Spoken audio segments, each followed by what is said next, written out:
What's up Guardians, Gold Magikarp here, bringing you yet another guide on how to tackle the Grandmasters this season. This week's Nightfall is The Disgraced, which I find is quite easy once you learn all the little tricks. This week's Nightfall is dropping last season's Nightfall weapons, and thankfully at twice the rate.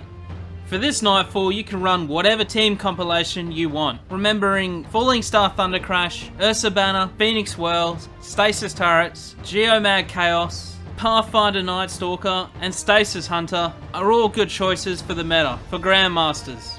Let's talk about what weapons you should bring. In this Nightfall, there are anti-barrier and unstoppable champions, so scouts and grenade launchers are the best options. There are a lot of solar and arc shields in this Nightfall, and no void, so keep that in mind when you're choosing your weapon. And yes, Anarchy is again the best bet for your heavy, unless you want to run with a horde, which works well in this Nightfall.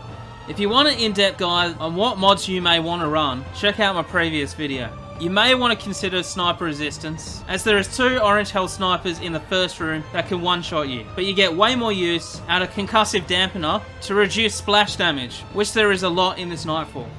Jumping into the Nightfall, the first room is probably one of the toughest, as you're getting hit from the left, right door and the window at the same time. Clear out the room as you see fit, keeping in mind there's an arc shield captain and some snipers as you look out the right door, with a big group of adds that push you quickly after. You want to sit back and deal with them from this staircase. There's a barrier servitor to take down as well, and a sniper that sometimes shoots at you through the window, with a group of adds to the left as well. A second group of adds pushes you from the back left side of the room, but they're pretty easy to deal with. Then another barrier servitor and a group of adds pushes you from the back door, which is where you go after you clear the room. The next room is fairly straightforward. There's a few adds and a barrier servitor, and once they're down, you can move around freely. I suggest staying inside for the next part, as there is a ton of enemies about to push you from the outside. The first thing you want to do is clear out the barrier servitor, then the 3 solar wizards out there. During this part, watch out for the acolytes as they throw fire at you, and it does a lot of damage. As you're killing them, dropships fly in and more adds show up. You can quickly kill them by using your supers, and when enough enemies die, the streakers will open up.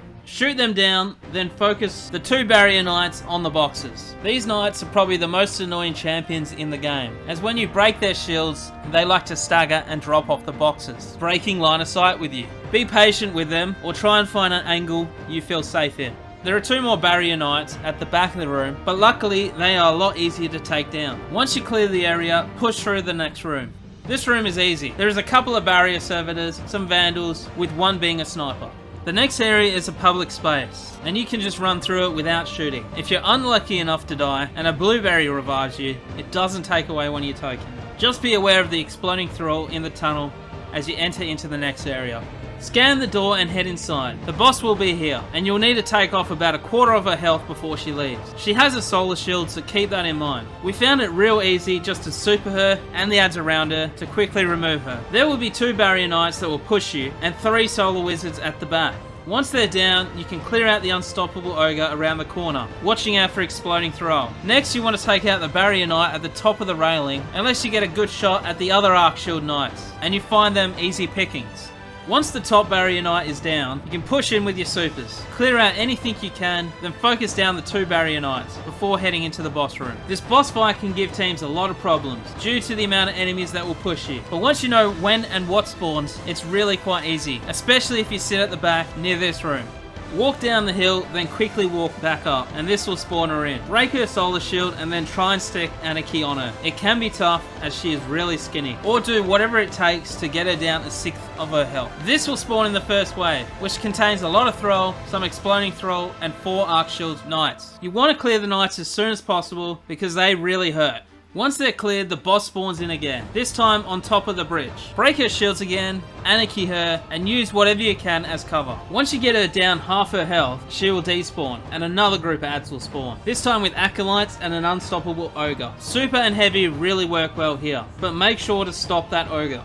Once that wave is cleared, 2 more ogres spawn in at the bottom of the hill, with one being an unstoppable. Clear them out and the boss will spawn in again on the bridge. Damage her again down to 1/3 of her health, and she'll head down to the bottom of the hill, with more adds spawning in. The thrall are really easy to clear out, but keep an eye out for the 2 arc shield knights that spawn in as well. Burn down the last 1/3 of her health and you're done, and hopefully you find that gold roll that you missed out on last season. Well, that's it, Guardians. Hopefully this video made it easy for you. I hope you enjoyed this video, and if you're into Destiny content, make sure to like, comment, and subscribe. And I'll see you next time. This is Gold Magikarp signing out. Blip blip blip.